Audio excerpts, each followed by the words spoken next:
All right. Well, I'm pleased to be joined by Abbey Bryduck, and you're the executive director of the Minnesota Asphalt Pavement Association. Is that right? Right. That's right. Thank And you. well, thank you for joining us today, Abby. I know, first of all, I want to mention that I know you've been in the sort of the construction business for a long time on the association side. You spent a few years, you were with AGC for a number of years, then moved on to the Minnesota Asphalt Pavement Association. And I know in the world of road construction, you've got your concrete people and your asphalt people, and concrete folks, don't worry, we'll get to you at, at, at a later date. But right now, we're going to talk a little bit of asphalt. So, Abby, thanks for joining me today. How have you been?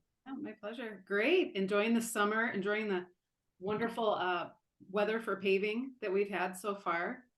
Um, Yeah. Things kind of slow down for me personally after the legislative session because that's such a big time Mhm. for us.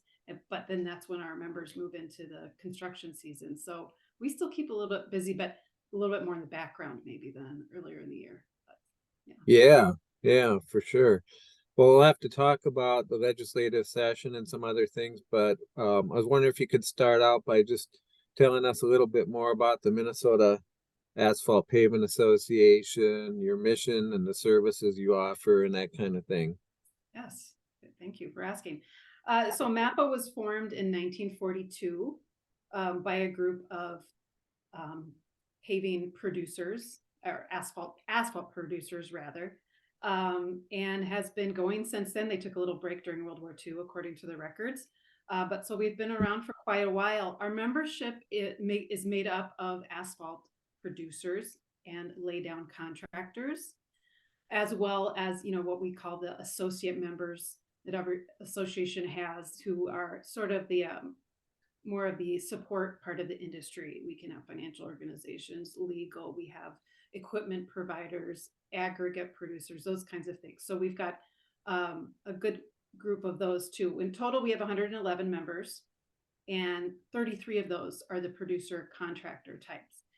Interestingly, I was going through some older files, which I like to do. It's always fun to see what we did. This to see that we're still talking about the exact same things that we were talking about decades ago. But anyway, around the year 2000, MAPA had just over 80 contractor producer members. Today we have 33.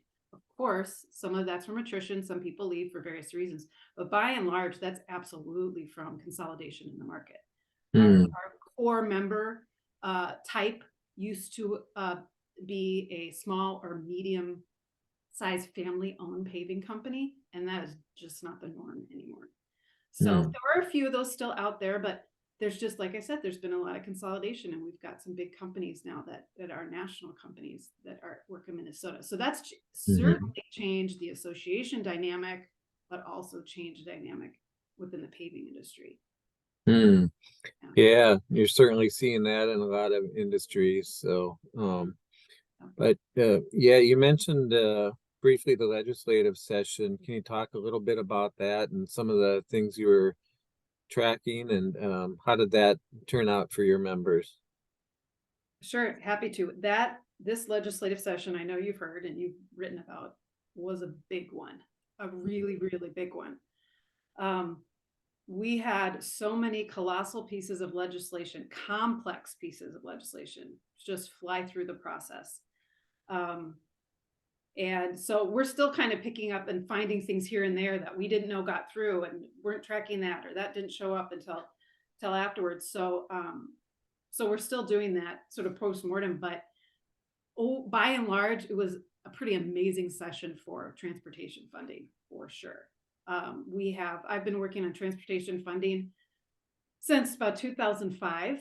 Um, when I used to work at the legislature, I was the CA for the transportation committee, and that was during the time we had the 35W bridge collapse and then the subsequent 2008 funding package. Mm, This is bigger than that, you know, mm, and this and it was bigger than what came before that. I think it's probably the biggest package ever. Um, Before 2008, we hadn't raised the gas tax since 1989. Mhm. So really 2 times in the past, 30-ish years. So we were long overdue. And as you know, that's especially the gas tax is a flat tax. We were overdue, but we've been overdue for a long time. But, the stars aligned and we got a big one. Just about every funding mechanism we have was touched, including the gas tax, which we thought, kind of the word on the street was, no one has an interest in gas tax. We're not going to do anything about that. And we really pushed back on that because we said, hey, we have a DFL trifecta.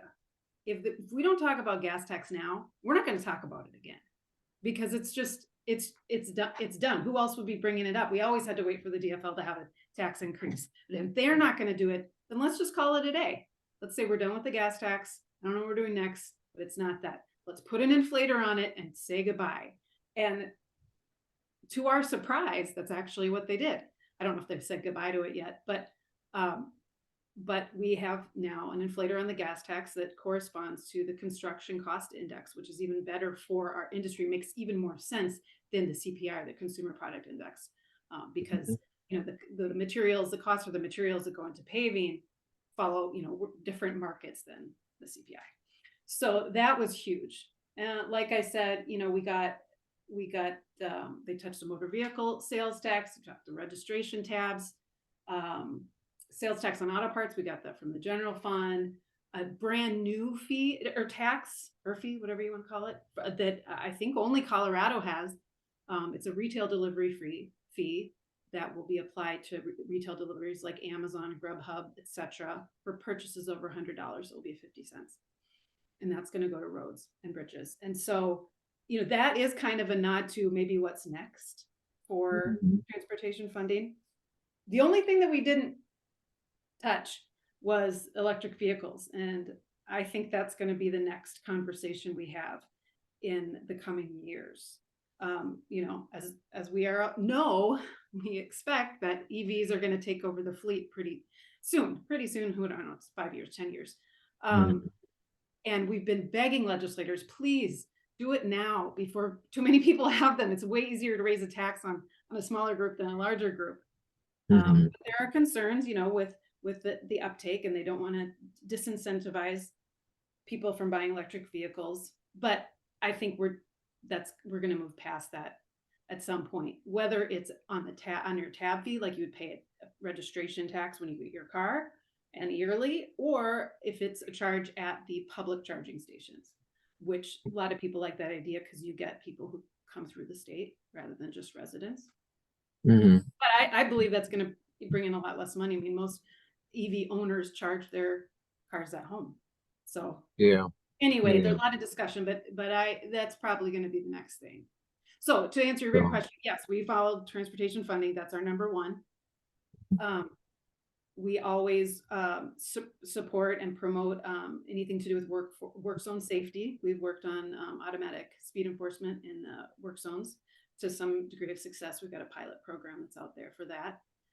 And then we, as you probably aren't surprised to know, spent a lot of time and a lot of work on some environmental regulations that are coming down that are really going to change the way we choose projects and the way we do bidding. So that was a big part of what we worked on this session. But can you expand on that a little bit? And anything specific in terms of the environmental regulations? Yeah, I mean, that was obviously a very big priority for the majorities this year. And what we saw was the beginning of an evolution from a low bid system to, a low carbon impact system, bidding system, or green procurement, as we're calling it, which that's a big deal. I mean, low bid is the name of the game. And it's simple, it's easy, people get it. And it's always a challenge when we talk about alternative procurement methods. But this one's a big one because this isn't just, it's just going to be a whole new way of thinking, and a way of thinking that our industry and most industries haven't been thinking yet. This shouldn't have crept up on us like it did. I mean, we should have been working on how to reduce greenhouse gases, all that stuff for decades. But Mhm. now it's here. We're doing it because politically it's been dropped in our lap, and a lot of people aren't in that mindset yet. I would say most people look at environmental regulatory stuff as regulatory stuff. It's compliance. Tell me what to do and I'll do it. If I don't Mhm. do it right, I'll get in trouble. But we really need to shift our thinking from compliance to innovation from the industry, how can we be greener? How can we reduce our carbon impacts, our overall greenhouse gas impacts? And I feel like the industry and the public owners are both kind of looking at each other like, what are we supposed to do? What are we supposed to do? We're waiting for them to tell us what to do, and they're waiting for us to tell them what to do. Mhm. And that's actually a little bit how it's going to happen. So there was a bill, Buy Clean, Buy Fair is what we called it. And it sets up a process to set up a process for green procurement. It sets up a task force that Mhm. includes the materials industry groups, that includes public agencies, some environmental groups, all the relevant stakeholders, to basically figure out how we can to come up with recommendations to how we can move toward a green procurement Okay. structure. How Hmm. also we can um, make more or get people used to the idea of the environmental product declarations. You've heard that big buzzword. We can do them. Minnesota has one published EPD in the system, and that's basically a nutrition chart for a construction material. So you would say this particular mix of asphalt has this score as far as its impact. A Mhm. very complex process and situation that we're all trying to wrap our heads around, because it's never Mhm. as easy as you want it to be. There's just well, what about if it's here, and what if then we use the rocks from here and we have to bring them from there? I mean, it's just complicated. So Yeah. also legislation and this task force will look at how can we promote the use of those. The asphalt industry has to have their recommendations by 2028. So that gives us quite a runway to figure some of this stuff out. Mhm. Um, Oh, that'll be here before we know it. yeah, Um, right. so what I'm hearing is they're moving toward a system where it's projects. It sounds like a sort of a best value system where you get points for environmental sustainability, things like that, and the project won't necessarily go to the lowest responsible bidder, but there's a score there that takes a lot of things into It could do that. consideration. That could trump it, and it Yeah. probably will. It probably will cost more. It will cost more Mhm. to do have a lower greenhouse gas impact. Hmm. And so everyone's got to get used to the idea and get used to the idea of who's going to pay for it. Mhm. Yeah. It sounds like what I've been seeing in the environmental assessment worksheets now, where they have to have a disclose the project's impact on climate change and things in that nature, as well as Yeah, traffic and noise and everything else. So we're seeing that in um, a number of different areas. sure. Um, but yeah, well, that'll be interesting to keep an eye on that for sure. Um, so what else can you tell me about the I guess how the industry is approaching sustainability and trying to reduce its impact on the environment? What are some of the, I guess, ways that the industry is moving in that direction? Moving. Yes. So the legislation is going to nudge us and push us Hmm. to get something, but there is some relatively low hanging fruit, some obvious things that we can do. One is to increase the RAP in our mixes. RAP is recycled out asphalt products. So Hmm.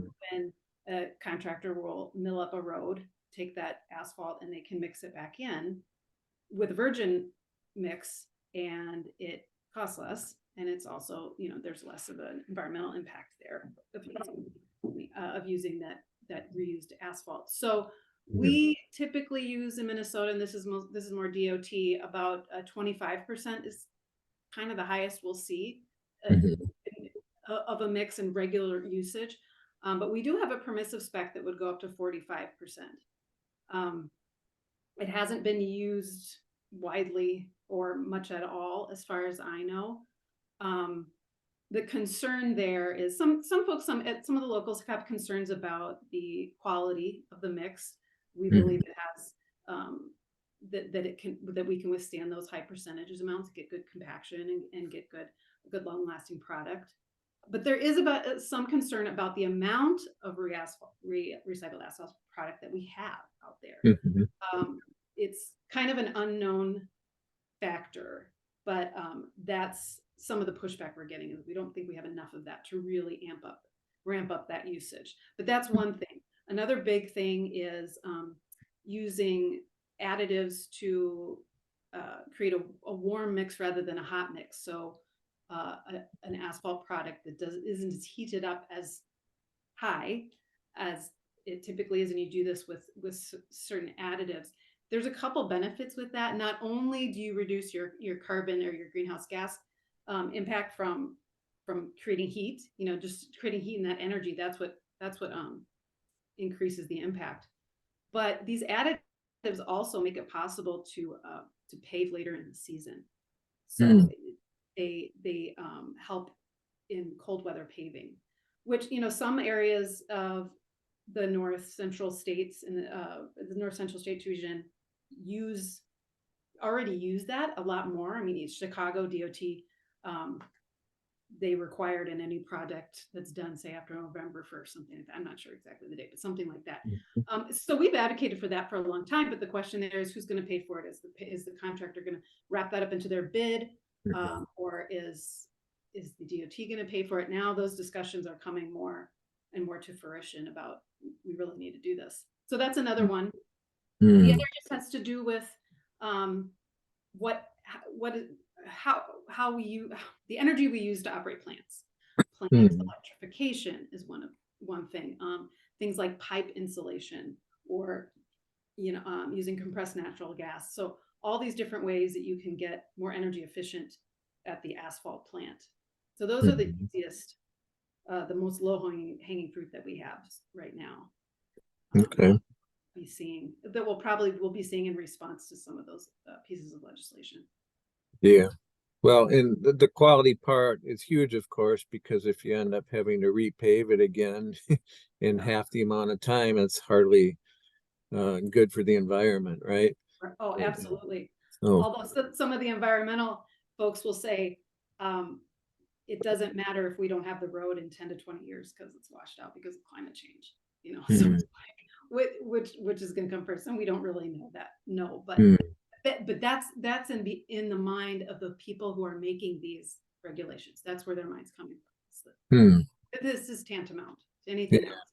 Although in what I've described, we don't have concerns about the quality. We can do these things and maintain high quality. Okay. Well, there's certainly a lot to unpack there, and it'll be interesting to see how that plays out. But you talked about the investments in transportation, and I know workforce is always an issue. How challenging will it be to have the capacity to carry out these projects in terms of worker availability? Yes, our industry has struggled with workforce development since before it was cool, since before the recession. We've known that this, big wave of retirements is coming, and it has come, and our workforce is younger and less experienced, both on the agency side and in the industry. I always say, in response to this kind of question, the market will respond. The market will respond to the demands of it. Either costs will go up, or something else will change to get where we need to be.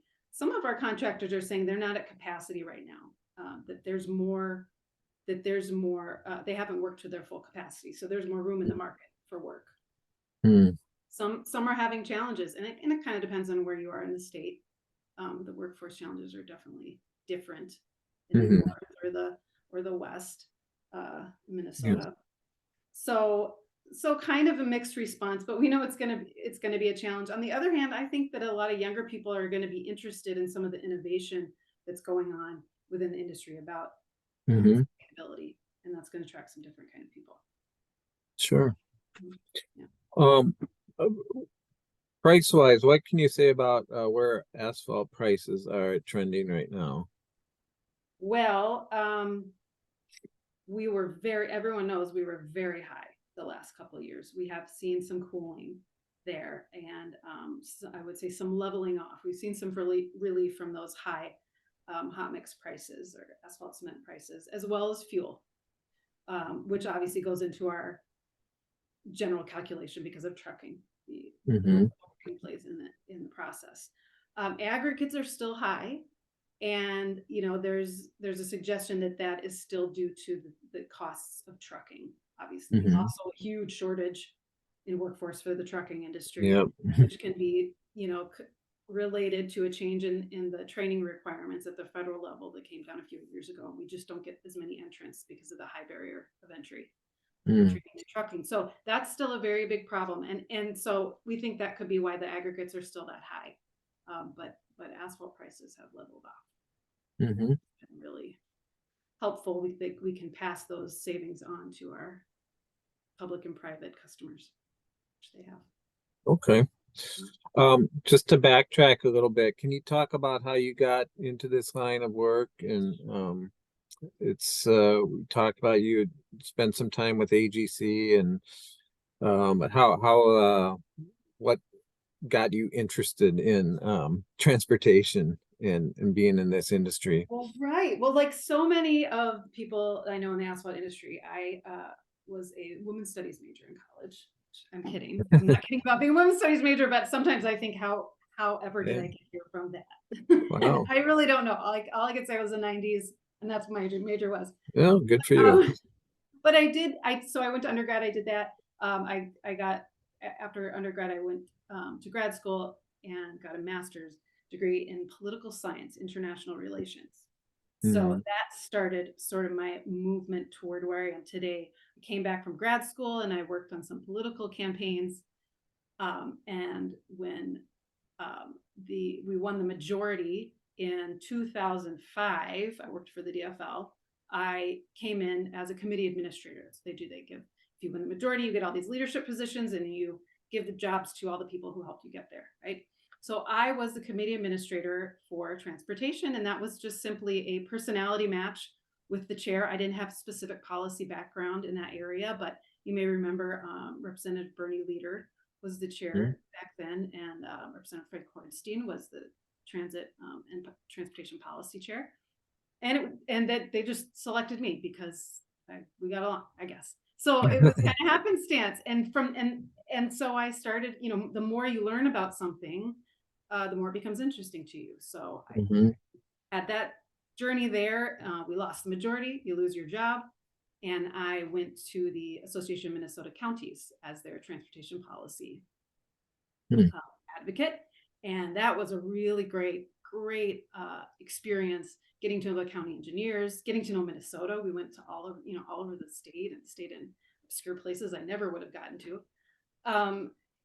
Had those relationships and then learned a lot about the funding, how the funding works and the formulas. So Mm-hmm. then I had an opportunity to become the director of government affairs at AGC. So it was kind of a step up and learned there more about construction in general. AGC does a lot with procurements. They do with contractual things, with more general construction delivery. And then from there, the opportunity opened up to kind of run my own show, become an association director Mm-hmm. at MAPA. And I knew that would be a great growth experience for me, and it really was. And I don't look at myself as an asphalt expert. I mean, I kind of, or construction or road construction. I've been on this a long time, but the function for me is being the association director, being the advocate, strategist. I'm still a registered lobbyist.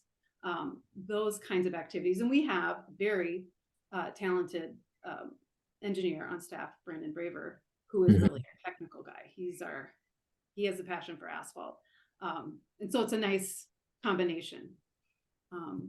Yeah, that's how I got here, and I love it. It's a great industry, great people, smart, hardworking people I really respect, and so I enjoy it. Okay. And how long have you been with MAPA now? 5 years.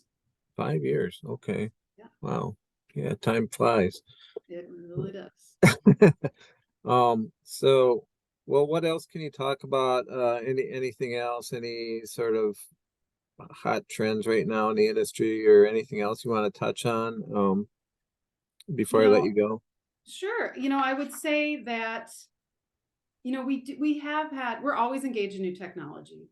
And I don't know if you've ever reported or, heard about, the things that actually now are going to be clouded out by the sustainability Mhm. technology, really. But, Yep.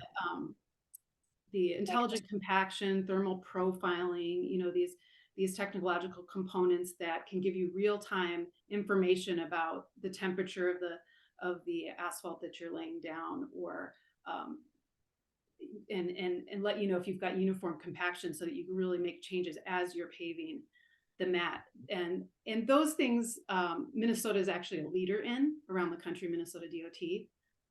Um, it's a challenge for all contractors to get up to speed with all that new technology, purchase it, learn how to use it. But it's important to us to make sure that we're providing the best product, a long lasting product, giving good value for the taxpayers' dollars. So, we're open to trying some of those things. As I said, I think the focus is going to shift now to Mhm. how green we can provide it. But we've still learned lessons from those things, and I also think that is an enticement to some of the newer workforce as well, to work Mhm. with um, updated technology and some of those newer concepts. So I think it's overall good for our industry, some of that kind of stuff. Sure. Yeah, for sure. I will say, though, it is one of those things when we talk about market consolidation, the Mhm. more requirements we have, the more technological advancements, it's going to edge out some companies. It's going to edge out, the companies other than the biggest ones who have the capacity and the employee base to manage some of these new processes, or even just the requirements that come through with public procurement at the national level and the state level. You sometimes you're going to have a big HR department or a big compliance department, and people would be really surprised at how lean some of these operations are. They don't Mhm. have a lot of people, and a lot of times in the winter, when they've let the crews go uh, for the season, there's only a handful of people in the office, and Mhm. and it's really hard to keep up with a lot of that compliance. So that's another force that's moving us toward industry consolidation. So I mean, as from MAPA's perspective, we really try to tell that story and help keep all the companies in Minnesota competitive, able to Mhm. compete, with any of the owners in the state that they'd like to Mhm. work Okay, great. Well, thank you for your time, Abby. It's always good to connect with you, and I learn a lot from our conversations. So, with. My pleasure. Thank you for yeah, asking. thank you, All right. and have a good day. We'll chat again soon, I hope. Sounds good. All Will do. right, Take care. All right. take care. Bye-bye. Bye.